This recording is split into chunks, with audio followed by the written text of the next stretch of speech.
You are listening to the Horse Radio Network, part of the Equine Network family. This is episode 115 of the Wisdom by Wessa show on the Horse Radio Network. This is Mike Donnell. I'm Casey Wilbanks-Coletti. And this is Sophia Yagala. Welcome to Wisdom by Wessa on the Horse Radio Network, part of the Equine Network family. This podcast is brought to you by the Western and English Sales Association, WESA, which provides the world's largest trade events for retailers, manufacturers, and sales representatives of the equestrian industry. In this podcast, we feature exclusive interviews with noteworthy Western and English personalities, retailers, and exhibitors who you've always wanted to talk to. Don't miss out on all the news for manufacturers and retailers in the equine industry. This is the last Wisdom by Wessa episode before the August Wessa Trade Show. Sophia, can you give us a preview of what's to come? Of course. So buyers will have more brands to explore than at any of our previous August shows.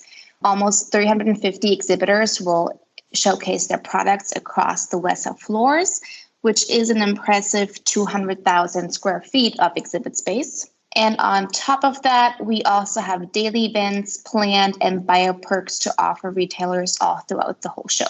What is new to this August Wessa Trade Show? So first of all, let's remind everyone of the new show day pattern from Wednesday through Saturday.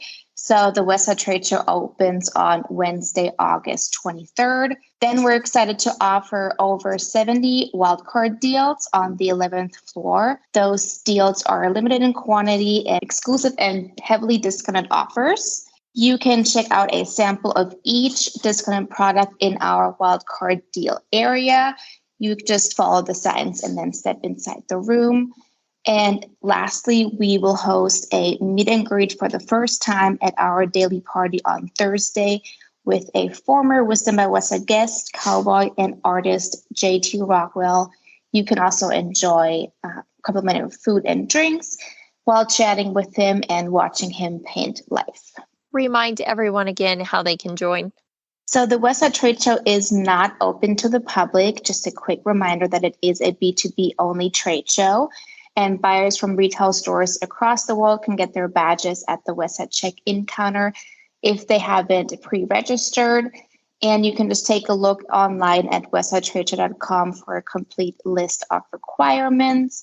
And again, the Wessa Trade Show opens on Wednesday, August 23rd and runs through Saturday, August 26th in Dallas at the Dallas Market Center. And we can't wait to finally open up the doors to the August Wessa Trade Show.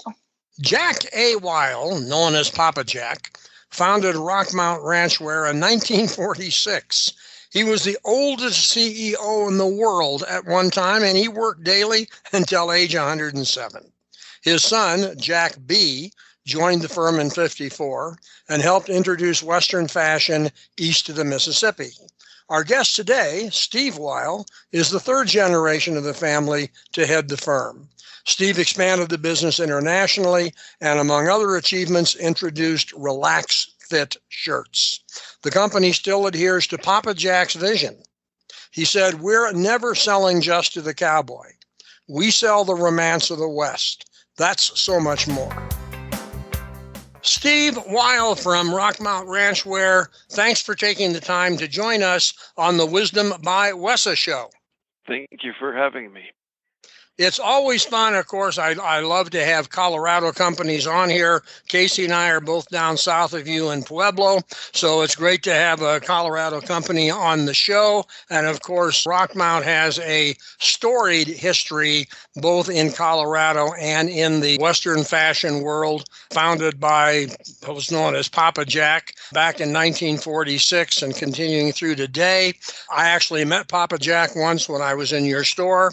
But for our listeners, let's kind of do a quick run through from the time that he founded the company and some of the innovations that came through where the company is today under your leadership, and then we'll kind of get into more detail. Sounds good. Where do you want me to start? Well, let's start in 1946. I don't think you were there. Maybe you were, but no. I don't think so.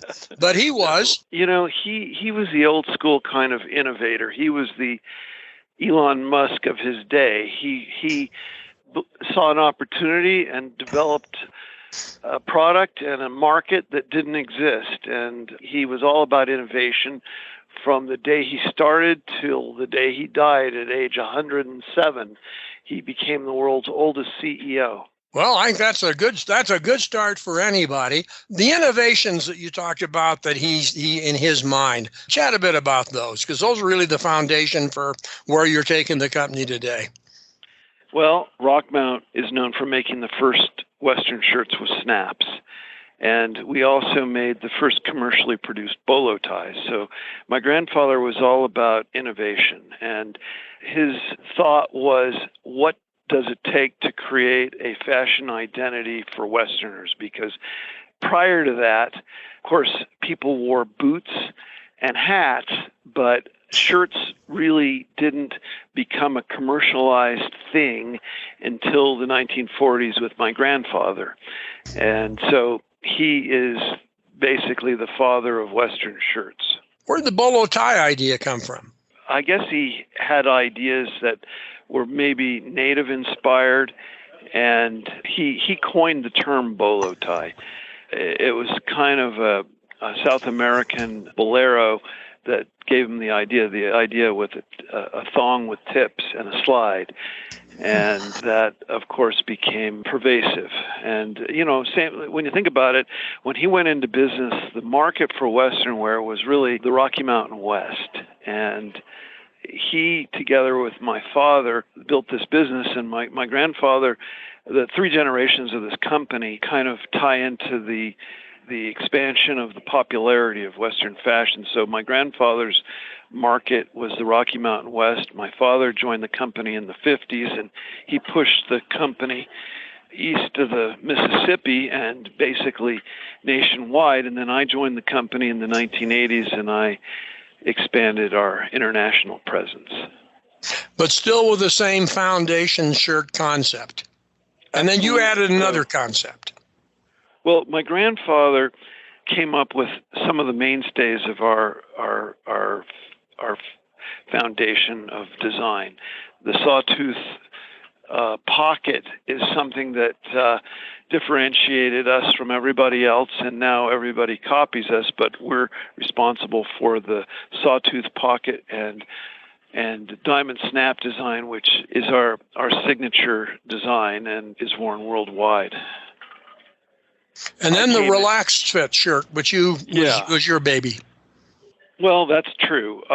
When my grandfather and father were running things, the fit was a slim fit. And as things changed generationally, I came up with the relaxed fit idea for Western shirts, and that's today the predominant design in men's shirts. Our women's shirts are still fitted, tailored, more form-fitting than, say, the men's. We still make some slim-fit shirts, but it's a fraction of the overall. That's really a chance for me to bring Casey in, because we were talking about the fact that she has and likes snap-on shirts, snap-button shirts, and father wears them. And so it's a good chance, Casey, for you to hop in here and talk about it. It always goes to me when it comes to shopping. I don't know what this is, but I do love my snap shirts, and I think it's something that it'll never go away. So it's very cool, the tradition and the legacy. I always think it's interesting when I hear generational companies, businesses, brands like this, and the fact that you guys have kept this going for so many years. What is it for you, Steve, that makes you want to continue this family legacy? I was always fascinated by the legacy from an early age. I really knew that there was something significant about what my father and grandfather had created, and I began collecting some of the early stuff when I was in high school. And I realized there was something historically significant about it. And at that time, the concept vintage wasn't even known. And I read a book in the 80s by Larry McMurtry called Cadillac Jack. And it was about this guy who went around the country collecting vintage cowboy boots. And I thought, there we go. That's what I'm doing with our shirts. And so my motivation as a designer was inspired by the vintage direction. And, you know, a lot of companies dumbed down their design beginning in the 60s as labor rates went up. And I am very much committed to special treatments and the things that other companies don't do anymore, because it's not their market, not their price range. And people come to Rockmount because of the specialness of the design, the special treatments, and the quality, and they're prepared to pay for it, even though it costs more than a basic shirt, which has very little creative work in it. And a lot of tradition. I'm reading a quote right here. You sound maybe a lot like Papa Jack. This was a quote from him. I've always believed we were never selling just the cowboy. We sell the romance of the West. That's so much more. So it seems like there's quite a bit more thought process and feeling into what you're doing.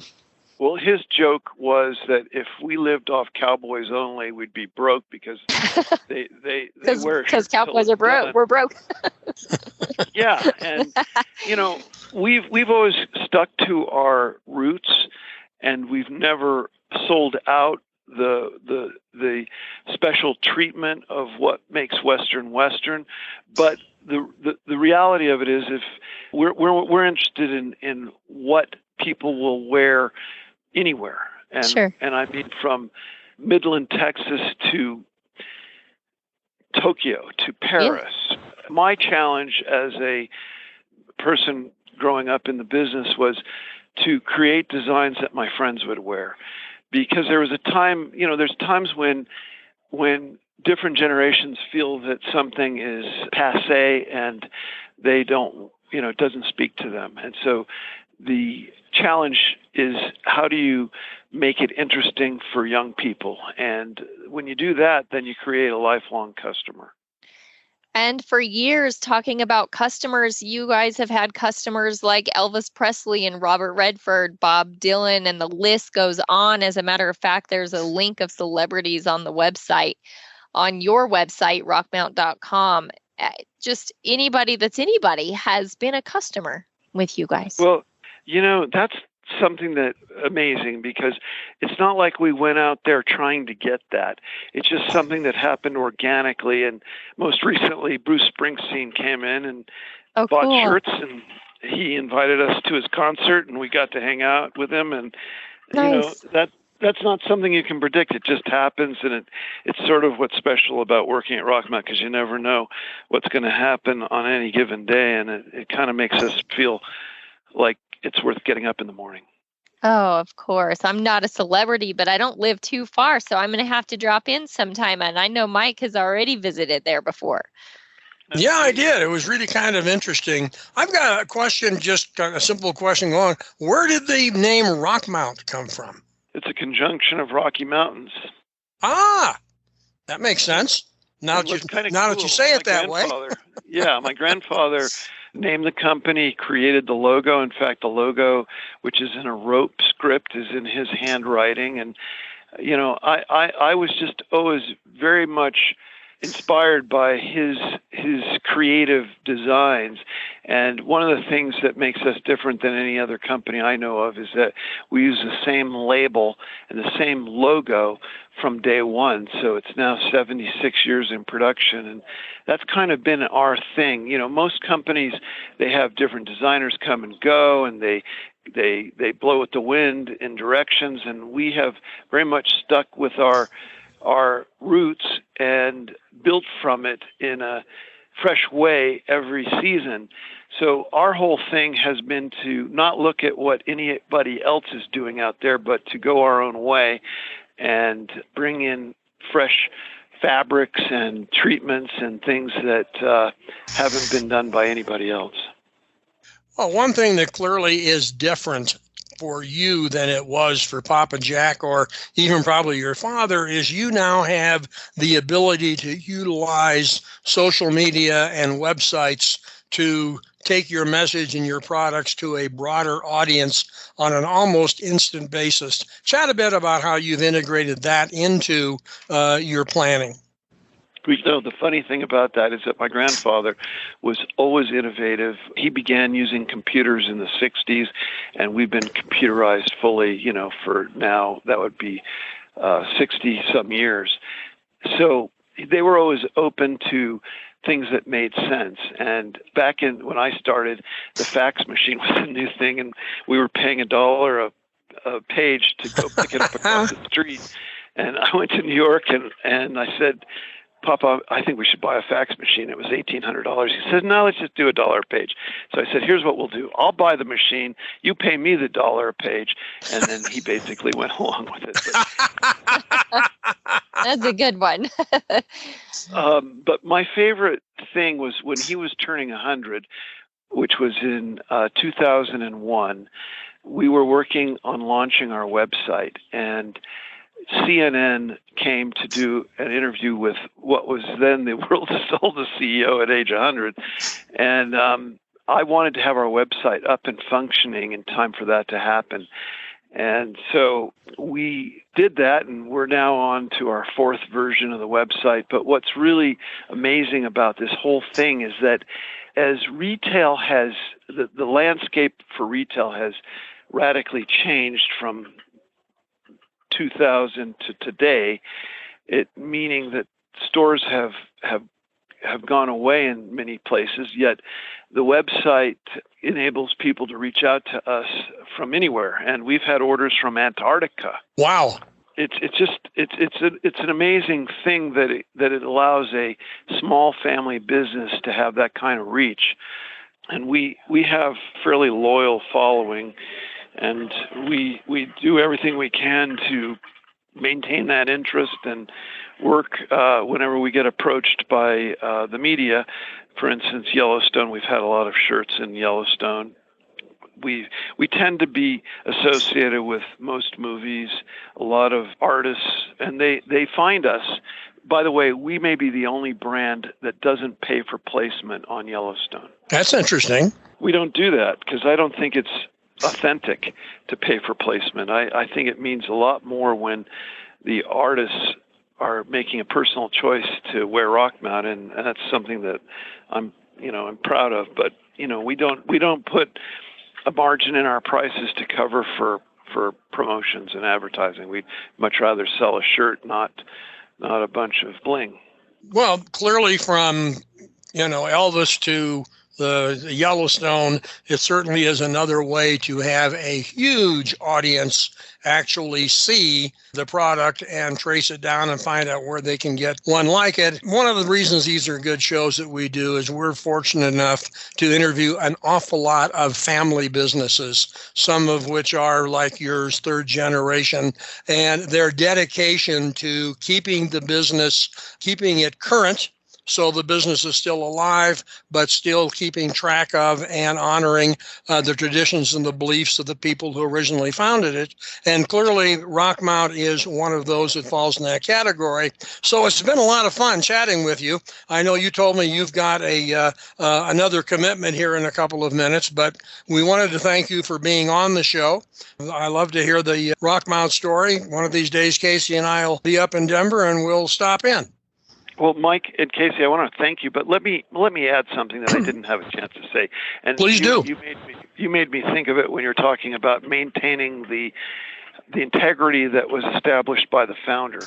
My grandfather, and this remains true to this day, we are 100% committed to our retail stores that number maybe 1,000 worldwide. We do certain things that is unheard of in retail, in that we have one price, whether you're Disney World, whom we sell, or Joe's Saddle Shop in Bartlesville, Oklahoma. You pay the same price. We don't let the big guys have discounts that are basically subsidized by the little guys. We are very much committed to independent retailers across the world, and we never, ever compete with them ourselves by discounting to others or, ourselves. There's one price at Rockmount, and one price wholesale, one price retail, and we don't allow anybody to discount us. Well, I think that's a great philosophy. You're able to stick to it. I suspect that comes back from Papa Jack and your dad. Absolutely, 100%. Okay. Hey, listen, thanks for your time. Appreciate talking to you. We'll let you get on to your other meeting, but I think everybody who listens knows a lot more about Rockmount now that they more than they did before. And it's really a great story from a man who was the oldest CEO in the world to his grandson who's carrying the company forward and staying in the Western fashion lane. So thanks for your time, Steve. Thank you, too. The show notes and links from today's show can be found at the website wisdombywessa.com. And of course, we'd always love to hear your feedback. There's a contact link on that website. The Wisdom by Wessa show will be published on the 15th and 30th of every month. You can listen on most of your favorite podcast players, and you can also listen on the wisdombywessa.com website. Be sure to visit all the great shows on the Horse Radio Network at horseradionetwork.com. Wessa, where the industry meets.